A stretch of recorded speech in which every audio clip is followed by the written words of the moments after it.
l'initiative de rattraper un maximum de chroniques vidéo que j'ai pas faites, j'ai décidé donc déjà de tourner pas mal de vidéos cet été en mois d'août. Comme vous avez pu voir, j'en ai déjà fait deux, donc qui sont celles de Miss Peregrine et les enfants particuliers et le prédateur d'Assassin's Creed, donc l'épreuve du feu, donc en comics.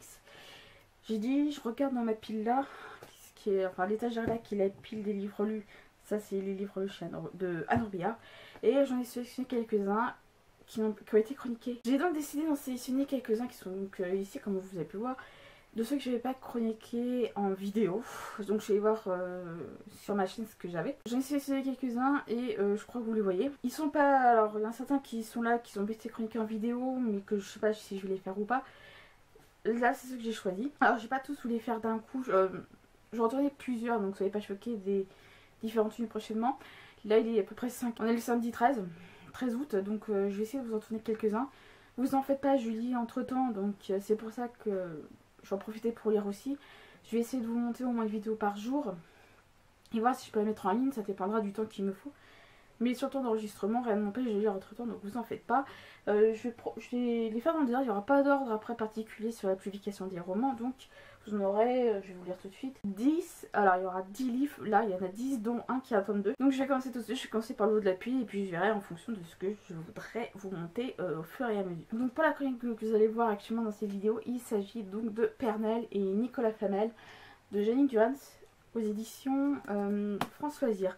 Donc c'est un qui a une couverture qui est toute dure. Donc la couverture, une couverture je sais pas comment... C'est un hardback je crois. Je sais pas c'est quoi les voir entre un hardback et un paperback. Dites-le moi en commentaire parce que je sais pas trop. Je crois que c'est un qui a une couverture solide en fluffy là comme ça, un peu molle, je sais pas comment vous dites. Donc ces éditions France Loisirs, là j'ai eu de la chance, c'est qu'il y a un petit ruban, ça évite de sortir un marque-page. Pour information, il n'y a rien de... La couverture n'a rien de... Comment dire ça. Elle n'a rien de particulier, donc c'est sur une couverture rouge comme ça. Et il y a le titre, nom d'auteur derrière. Rien de particulier sur celui-là. Donc j'ai commencé à vous en parler.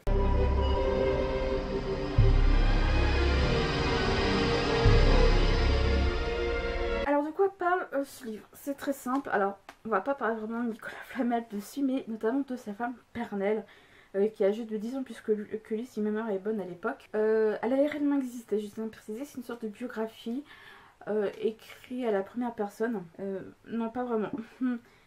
C'est pas un livre qui est écrit à la troisième personne, donc c'est une sorte de récit, de roman historique un petit peu, où on découvre la vie de Pernelle Flamel, donc à la troisième personne. Et jusqu'à peu près la moitié de tiers du roman, on va suivre le reste de sa vie auprès de Nicolas Flamel, donc le très célèbre libraire, alchimiste, connu grâce à la saga Harry Potter je pense. Donc on va la suivre de son enfant jusqu'à sa soi-disant mort entre particulier. Donc en gros vous savez jusqu'à que Flamel découvre la pierre philosophale, etc.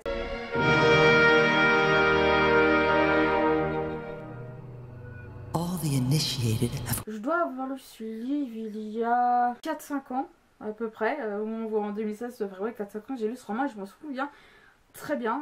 C'est un roman qui est divisé en espèces de petits chapitres, chapitres parties, donc voilà, de chapitres qui paraissent longs au début mais qui divisent bien les différentes parties de la vie de Pernelle Flamel. Parce que je trouve que c'est vraiment intéressant d'avoir lu ce livre, qui est, je pense, une bonne biographie, mais un roman biographique, c'est très dur à dire, donc voilà. C'est des grandes parties divisées en chapitres, comme vous pouvez le voir sur la table des matières.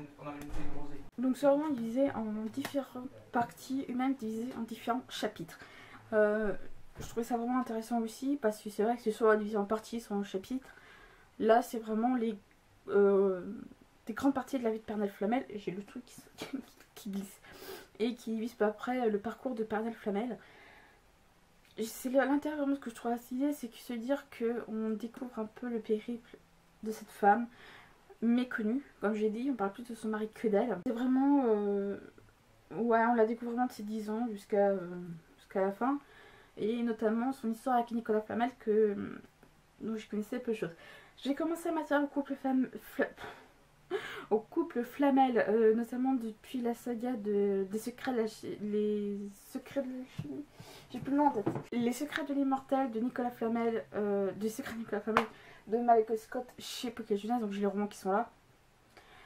Et c'est vrai que je connaissais rien d'eux. Nicolas Flamel, j'en ai entendu grâce à Harry Potter, notamment au film. J'ai jamais lu le roman à Harry Potter. Donc oui, vous pouvez me tuer, etc. Et Pernel, c'est vrai, encore moins, parce qu'on ne la mentionne pas dans Harry Potter, dire c'est tout à fait normal. Ou je sais plus. Ça fait longtemps que j'ai pas vu le premier tome, le premier film, je suis désolée. Donc j'ai lu la saga des romans de Les Secrets de l'Immortel Nicolas Flamel. Et je pensais que c'était comme pour Harry Potter, c'est-à-dire que lui et sa femme n'avaient jamais existé. J'ai fait des recherches sur internet, en fait, non. Ils ont vraiment existé. Donc c'est ce qui m'a un peu poussé dans cette démarche d'avoir lu ce livre, c'est ce côté où on veut découvrir un peu ce couple, et notamment cette femme qui est, pour ma part, totalement méconnue, qui n'a pas eu une vie si facile que ça. J'ai senti que Janine Durance, ou Durance, je sais pas comment on prononce, a vraiment fait des recherches à fond, et c'est vraiment une session auprès de cette femme. Alors je sais pas s'il y a des choses que tu as inventées ou pas, c'est très dur à dire, on a vraiment l'impression de quelque chose de plus vraiment un côté biographique où on découvre un peu sa vie plus en détail, des textes vraiment rajoutés, etc. Qui donne l'impression que c'était vrai, on voyait vraiment la chose, donc c'est dur à dire. Le côté un petit peu intéressant de la chose, c'est que ce côté, on découvre au travers de plus de 500, je vais vous le dire, c'est vrai que ça paraît pas comme ça au début, je dis il va y avoir 500, mais en fait là je suis en train de je me trompe, il y a 600, c'est un peu plus de 620 pages, on dirait pas. Et j'ai écrit un peu de cette taille-là. En gros, 600 pages à raconter les vies d'une femme que je connaissais pas. Je l'ai lu, je crois, une semaine ou deux, je sais plus exactement, mais c'était vraiment très intéressant. Un autre point que j'ai adoré, j'adore ce genre de... C'est-à-dire, j'en fais des tonnes, mais j'ai aimé ce genre de choses au début du chapitre. Les premières lettres sont vraiment très très bien décorées. C'était, je crois que chaque début de lettre correspond à peu près au titre du chapitre. Voilà, par exemple, là, voilà. Et moi, je suis vraiment intéressée parce que c'est ce côté, je crois, vieux roman, vieux livre, etc. avec de belles enluminures. Ça, j'ai vraiment adoré aussi. Donc, tu vois, c'est son page, la vie d'une femme que je ne connaissais pas du tout. Moi, j'ai pris ça pour un livre, un roman, voilà, mais en fait, on a vraiment l'impression d'avoir fait un roman biographique. Ça m'énerve. Mais en fait, compte, j'ai aimé le lire. C'est très simple et avec un vieux langage. Enfin, je sais pas comment dire, vraiment le français de l'époque. Voilà, vraiment avec le français de l'époque du 14e siècle. Donc, vraiment, tout ce qui est les années 1300. On entend bien le mot mamie, comme ça. Je sais pas comment on le prononce. Mais c'est vraiment très intéressant. Il y a un lieu que j'aimerais visiter, c'est le 51 rue de Montmorency à Paris. Alors pourquoi cette adresse que je vous parle? C'est en fait, cette adresse est considérée comme la plus vieille... La maison qui a cette adresse est considérée comme la plus vieille maison de Paris. Mais c'est également là qu'a habité Nicolas Flamel. Donc voilà, elle existe. L'escalier d'origine, on a vraiment le lieu où a vécu Nicolas et Pernel Flamel aussi, notamment. Alors cette maison actuellement est devenue un restaurant. Alors je pense que le restaurant doit encore exister. Ça a été le cas quand j'ai lu cette saga et tout le reste. Mais c'est un endroit où j'aimerais y aller juste pour les murs. Pour voir un peu l'univers où habiter tout ça. Je sais pas si j'y mangerai ou quoi, mais ça fait partie vraiment de l'histoire de ce roman. Je crois bien que l'adresse est dans le livre. Donc ce qui est vraiment intéressant, on a envie de faire des recherches. On se dit comment c'est... On se demande vraiment ce qu'a pu vivre Pernel Flamel en vrai, parce que on a vraiment l'impression que c'est vrai. Moi, j'ai vraiment la sensation de voir un film, d'être là, d'être par moments à la place de Pernel. C'est un ouvrage qui est vraiment très intéressant à lire. Je sais pas s'il est encore disponible en librairie ou quoi. Je pense qu'il existe. Vous pouvez chercher sur internet. Comme je dis, ça doit faire facilement 4-5 ans que je l'ai. Donc, non, ça doit faire 5 ans. 5 ans, paquette. Parce que je l'ai lu en 2011. Donc ça fait 5 ans que je l'ai lu. Et vous allez voir, j'ai une bonne mémoire. Au moment où je vous tente cette vidéo, je précise au moment où je tente cette vidéo, je n'ai pas relu ma chronique et je m'en souviens encore. J'ai cette possibilité, en tout cas, que quand il y a quelque chose qui m'a marqué, comme c'est le cas de ce livre, comme certains que vous allez voir là, que j'ai une bonne mémoire sur des livres qui m'ont touché, ce qui était le cas de celui-là, parce que la preuve, c'est bien écrit, on sent que l'auteur a fait des recherches, l'histoire est très bien contée, avec des personnages qui sont... Alors, Pernel, Nicolas Flamel, je sais qu'ils existaient, les autres, je sais pas. Donc oui, ce genre de roman qui me marque, moi, ça me touche parce que je me dis que c'est un livre que j'ai pas envie de me séparer, qui m'a marqué. Et celui-là, c'est un livre qui nous marque beaucoup. Carve their names in the wall of the temple.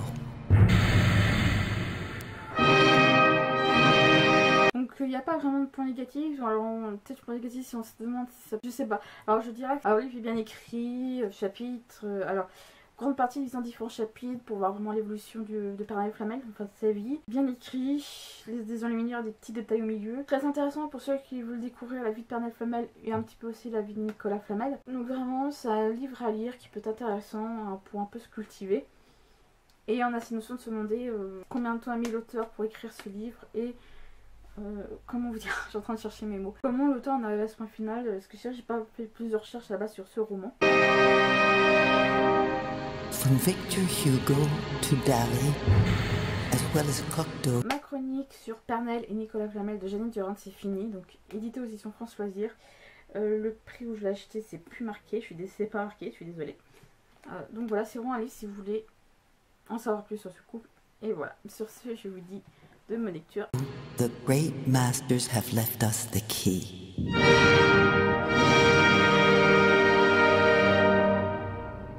However, it is with